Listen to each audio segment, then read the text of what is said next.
Welcome back. It's 8:44 and you're watching and listening to Breakfast Today with Anne and Cameron.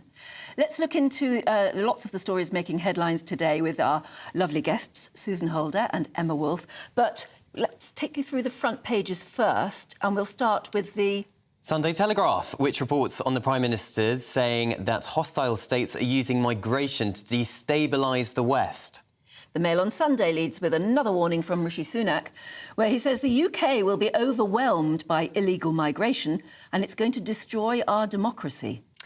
The Sunday Times has an undercover investigation that's found Royal Mail workers are leaving letters abandoned on depot shelves.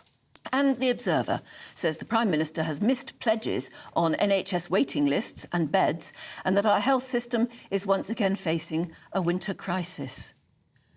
But we'll find something a bit more cheerful to talk about, shall we? Emma, in The Telegraph, it's a camera.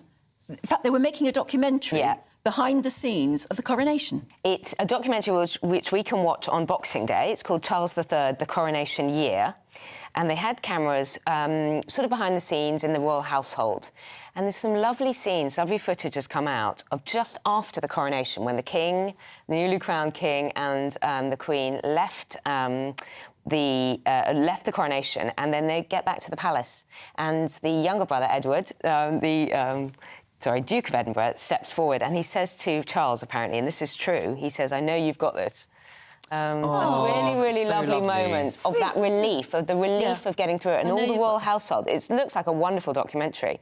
All the royal household sort of talking about how excited it was, but how difficult, and that sort of kicking your shoes off moment when they got back and they were, and you covered it, I'm sure. I sure mean, you did. And Camilla apparently got in. It was after one of those moments, like the waving to the crowds or something. Yeah. And she got in and she went...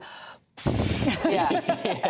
And I'm dying to see that. But what I love is in this documentary, there's also behind-the-scenes footage of them rehearsing for the coronation in Buckingham Palace, and they all look incredibly relaxed, particularly the king. Yeah. And you can only imagine the pressure he was under. Yeah. And there's a moment where Justin Welby actually fluffs his lines and just kind of forgets the last word, and Charles kind of prompts him and they all roar with laughter. Well, that won't happen tomorrow, sort of thing, hopefully. And it's just like, you've got to be able to do that. And, I mean, the family support there, I think, is key. On the way to the coronation, Camilla's sister Annabelle is seen kind of waving her up and kind of dabbing her eyes with a tissue. And just going, I remember kind of, watching these sort of events when I was a little girl, and now I'm watching my sister go to be crowned. Yeah. And Annabelle Elliott says at one point in the documentary, she was obviously the lady in attendance as well as being the Queen's younger sister, and she said, getting back to Buckingham Palace, what a relief. It's done and it's been brilliant. It was a sort of almost take your shoes off moment. She talks about actors coming off a stage and how they're, that sense of relief and just kicking your... So when you've been involved in a wedding, whether your own or a really close friend, and it's like, it's all gone well, it's like, oh, thank goodness. Because there's a lot of acting and I mean, there's so much that was involved in the coronation of doing the right thing at the right moment. It was complicated as well as being hugely emotional. And as far as we know, it went ahead really smoothly. It did, apart from one instance, and the Prince and Princess of Wales arrived slightly late, so the King and the Queen were forced to sit in the carriage for ages, for 5-6 minutes, which felt like an eternity, sat there watching, and the King, someone looked at his lip reading. What are we doing? But when you have 3 little kids and then you're trying to get them ready and get them, it's probably why. I think there was some delay with the children. Quite possibly. Is it Robert Hardman, the author, who's done it? I'm not... Presumably just BBC, isn't it? Yeah, I think Robert Hardman's very much involved, and we've got Princess Anne's been interviewed as well as the Queen's sister. And it's narrated by Helena Bonham Carter. Oh, my God, it's got it all, hasn't it? They've learned from The Crown, I think. Susan, let's talk about Taylor Swift. Yes, I could talk about Taylor Swift for quite a while. You may have to stop me, actually. But Jan Moore has done a big piece in the Daily Mail, and I've heard about this, and she's kind of gone into it in quite a lot of detail, that Taylor Swift... I'm a huge Taylor Swift fan. I do like her music. I think she's a great kind of role model and icon, especially for young women. But what she's been credited with, it's called Taylonomics, is actually... She's been credited with saving the US from recession, which might be a bit of a stretch, but... all the states of America have been desperate for her to play their state, because wherever she goes, it makes so much money for the economy. She is so hugely successful that it really is actually having an impact on their economy, which has not really kind of been done in quite the same way before, especially by a solo performer and a woman like her. So it's her Eras tour. And it's just things like it's been estimated to have given a £3.6 billion bump to the American economy. When she played Los Angeles, for example, she played to 500,000 people, bringing in an estimated £250 million boost to the GDP of the city. And it's all the kind of related things. It's astonishing, isn't it? It is astonishing. It's incredible. And also, I mean, feminism comes in many forms. And I just think she is incredible. She obviously writes, she started as a country music artist at 14. She writes her own music. She's had bumps along the way. It's not all been plain sailing. I don't know whether you remember when she was on stage in 2009 getting a big award and Kanye West interrupted to say he thought Beyonce should have got it. Ah, don't remember that. No, he took to the stage. I think was it the Grammys? It was the televised awards. Anyway, he then went on to write a song which had quite vulgar lyrics about her, and told everybody she'd agreed to it, which she did not.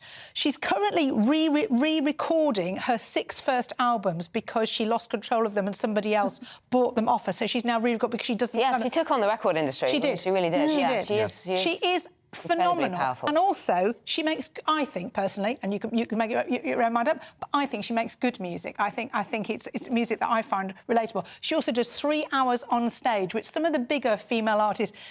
Adele struggles to tour. It's not something that she particularly enjoys doing. Madonna apparently can sometimes turn up very, very late. Beyonce takes big... I mean, I love Beyonce, but she takes big kind of breaks off stage to change her outfits. Taylor Swift, you get good bang for your buck with Taylor Swift. How old is she? That's a very good question. 33, I would say. Oh, goodness. Yeah, she's in her 30s, isn't she? Because it's not 34, yeah, she just turned 34. It's just not just America, of course. Europe, she's taken by storm as well, and she's adding to the coming economies of the here. UK, coming next year. She is. Well, maybe we need a bit more of her. And Yeah. it was Taylor Swift's where seismic activity was recorded at the stadium. I think it was in the United States, because of the people stamping, all the Amazing. crowd Wow. stamping in the stadium. Amazing. Yeah. So she's quite a phenomenon. She is Certainly is. phenomenal. Emma, tell us about the boy who's made Christmas cards. I'm so glad. This is in The Sun, and a little 5-year-old boy called Joshua Bromley made 700 Christmas cards for his mum's care home residents. He didn't want them to miss out on Christmas, and he actually then went off to drop them all off to all the residents in the care home, which I think is absolutely wonderful. Doesn't have to one rely care on home, Royal can Mail it? then. Yeah, exactly. And much cheaper than care homes a lot. It's too many, I think. Yeah, I think it's... must be a wider does his mum community. run care homes or something? I believe so. Yeah, I see. So it's more than one home, I think. And she said, and Claire, his mum, said, I'm so proud of him. He wanted to do it for one home, but then he just kept on doing it. And as Cameron points out, he didn't have to rely on the post and he didn't have to buy stamps. Oh. Just to go show, little children dream big, don't they? And we lose that as we get older. Yeah, but because we think, oh, it's not possible, or we don't do that. Started with one and did 700. Just goes to prove just a little boy dreaming big and what he did. If we all kind of acted like that, that is the real meaning of Christmas. You're isn't it? absolutely right. The news is peppered with little boys or little girls who just thought of it themselves, and hopefully they've got a bit of a helpful mum or something. But they are they actually do enough remarkable to think, things. oh no, that actually couldn't work. Because I think of a lot of things, then I talk myself out of them because I think, oh, that couldn't work. And you think of all the... But little children don't do that, and that is a beautiful thing. What I love is the idea of each one of those residents, probably, maybe they didn't have anybody else, and getting that card, a handmade little card from a 5-year-old boy... Will would matter. Just matter so much at Christmas, It's those doesn't it? little things to the community around Christmas time. Absolutely. Sure. I think we've got time, just time, to save Churchill's barge. Yes. Well, I haven't got time to save Churchill's barge single-handedly, I'm afraid, because I don't have £800,000 in my back pocket, which is what they're asking for because it's for sale. What they're saying is we may lose Churchill's barge. So this is the barge that took Churchill's coffin down the Thames in during his funeral in 1965. It took him from St Paul's Cathedral to Waterloo Station. And people like Jonathan Dimbleby, the broadcaster, and Boris Johnson are kind of up in arms about it because it's been put up for sale, but they haven't been able to find a UK buyer. So we might lose it from the country. And it for people who remember it, It was important when it went down the Thames. Where is it now? So is it where on the Thames? well, it is actually. No, you've asked me that, and I can't. Sorry, It was the one you remember when the barge went down and all the cranes lowered. Yeah, it was a very, very Yes. grand sort of funeral procession, wasn't it? Yeah, and all the cranes did. Well, look, it's moored at St Catherine's Docks in East London, is Right, where it is yeah. right now. I think we must be running out of time because I can hear it vague clicking in my ear, which is really Oh, weird. OK. Can I just say thank you so much? It's a pleasure. And if we don't Thank see you you. again before Christmas, have a lovely, lovely Well, I'll be here on Christmas. Christmas Day, everybody. Oh, right. Wonderful. With Patrick and Emily and the papers. Right, here's Jonathan with your weather.